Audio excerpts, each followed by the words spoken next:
Gràcies, senyora presidenta. Bon dia a tothom i una especial benvinguda al públic assistent. Avui és un dia molt important. Avui debatem, finalment, la llei per a la recuperació de persones desaparegudes durant la Guerra Civil i el franquisme. I ho fem amb alegria, perquè ens hem de felicitar pel gran consens amb el que hem arribat. Consens fonamental en lleis com la que avui tractam, tan important i tan simbòlic a la vegada. Per tant, crec que sí, que ens hem de felicitar mútuament, tots els presents, i hem d'agrair la feina feta per la coordinadora de la ponència, una altra més, la diputada Margarida Capellà, qui ens va facilitar molt la tasca i que ha actuat fins i tot com una gran mediadora. Gràcies, Margarida. Si vam presentar, jo ja ho sé que els grups d'anteriors ja han comentat el tema de les esmenes, però voldria fer una miqueta de resum també. S'hi van presentar 25 esmenes en total, de les quals vam acceptar 19. Les 6 restants no es van poder, no hem pogut arribar a un acord fins fa, no res, una estoneta. Així que l'alegria ara és més grossa, ja que el text és d'absolut consens. Sincerament, estem d'enhorabona. Les esmenes que havien quedat vives tenien un element comú, la consideració que fèiem nosaltres d'aquests crims. I tot i que som conscients d'aquest consens aconseguit, amb tot, sí que voldria explicar una miqueta el nostre posicionament sobre aquesta qüestió de la tipificació. La nostra argumentació per qualificar aquests crims com de lesa humanitat es basa en la jurisprudència internacional i en les recomanacions del relator especial de la ONU sobre la promoció de la veritat, la justícia, la reparació i les garanties de no repetició, Pablo de Greiff, el grup de treball contra les desaparicions forçoses de la ONU, el Comitè dels Drets Humans de Nacions Unides, Amnistia Internacional i Human Rights Watch. El debat, fet en aquesta cambra i altres indrets, gira entorn principalment a 3 qüestions: la llei d'amnistia, la tipificació dels crims de desaparicions forçoses i la imprescriptibilitat.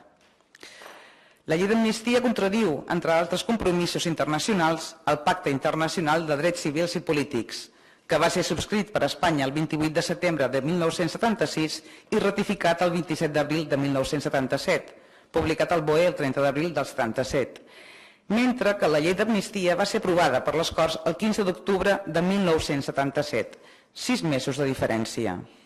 Aquest compromís internacional assenyala en el seu article 15 que aquelles persones que van cometre actes delictius conforme als principis generals del dret reconeguts per la comunitat internacional poden ser jutjats i condemnats encara que no fossin fets delictius segons el dret nacional al moment en el qual es van cometre.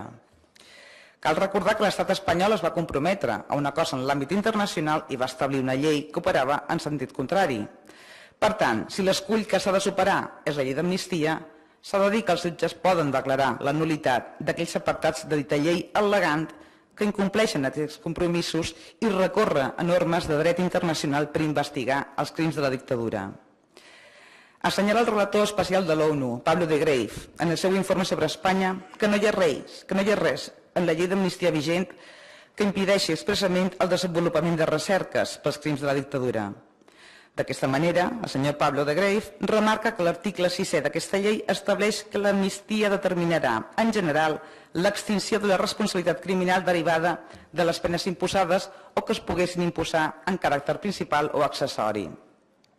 Per tant, i segons aquesta interpretació del relator especial de la ONU, perquè l'amnistia tingui efecte haurà d'aplicar-se una vegada determinats els fets, les responsabilitats i les penes corresponents en el marc d'una recerca judicial. O, almenys, no hi ha res en el text de la llei que impedeixi intentar tal determinació, escriu Pablo de Greiff. Per contra, la pràctica de l'estat espanyol ha estat la contrària, arxivar tota denúncia sense investigar els fets al·legant la llei d'amnistia. Per reforçar aquesta idea, podem afegir que els tractats gaudeixen de preeminència sobre les fonts de dret internacional en cas de conflicte i que l'article 10.2 de la Constitució espanyola facilita la recepció del dret internacional dels drets humans. I aquest és el rovell de l'ou. Avui parlam de drets humans bàsics, de tancar correctament una època obscura de la nostra història comuna. I anant per bon camí, la unanimitat d'avui n'és una prova. Sí, assumim que aquesta llei arriba tard i ens en lamentem, però avui vull pensar que és un nou dia per a tots nosaltres. Però tot i les poques o moltes o les nostres discrepàncies, faríem bé recordant que el debat actual l'estem fent gràcies a l'esforç de la societat civil. Aquest esforç l'han fet principalment la generació dels nets, nascuts i crescuts en democràcia. És la manifestació viva d'una concepció de ciutadania democràtica, contestatària, que pretén exercir els drets que són inherents a la democràcia, començant pel dret a reclamar. I un altre punt a tenir en compte és que la fortalesa de les institucions no pot ser mesurada per la seva capacitat de deixar de costat alguns temes, especialment aquells que es refereixen a drets fonamentals, sinó la seva capacitat de gestionar-los efectivament, encara que siguin complexos i incòmodes. Els temes relacionats amb la veritat, justícia i reparació no haurien de ser qüestions de política partidista, sinó de principis i drets generals, que són de tots. Ara bé, sí que potser ens queda alguna pregunta rodant pel cap, com poden ser per què Espanya no ha recollit en les figures de lesa humanitat de l'article 607 bis del Codi Penal que va reformar l'any 95 o les que va fer l'any 2001 quan Espanya va ratificar l'Estatut de Roma. Ens trobam una combinació d'arguments per no dur terme investigacions penals, que de fet també ha estat un dels punts bàsics d'aquest debat que hem tingut aquests dies previs, com poden ser la prescripció, la mort o el desconeixement dels presumptes responsables i l'aplicació de la llei d'amnistia, que és contrari als principis que emanen de les obligacions internacionals d'Espanya, inclosa la declaració. Ara bé, els poders públics tenen l'obligació de respectar, protegir i materialitzar el dret de les víctimes de violacions de drets humans a interposar recursos efectius enfront a tals vulneracions. Així queda reconegut en l'article 8 de la Declaració Universal de Drets Humans, l'article 2.3 del Pacte Internacional de Drets Civils i Polítics i l'article 13 del Conveni Europeu de Drets Humans, entre d'altres tractats internacionals. Així que avui aquest Parlament fa el que ha de fer i ho fem, per sort, amb consens. El dret a un recurs efectiu per a les víctimes inclou 3 elements fonamentals: l'accés igual i efectiu a la justícia, la reparació adequada, efectiva i ràpida del dany sofert i l'accés a la informació pertinent sobre les violacions i els mecanismes de reparació, és a dir, la veritat.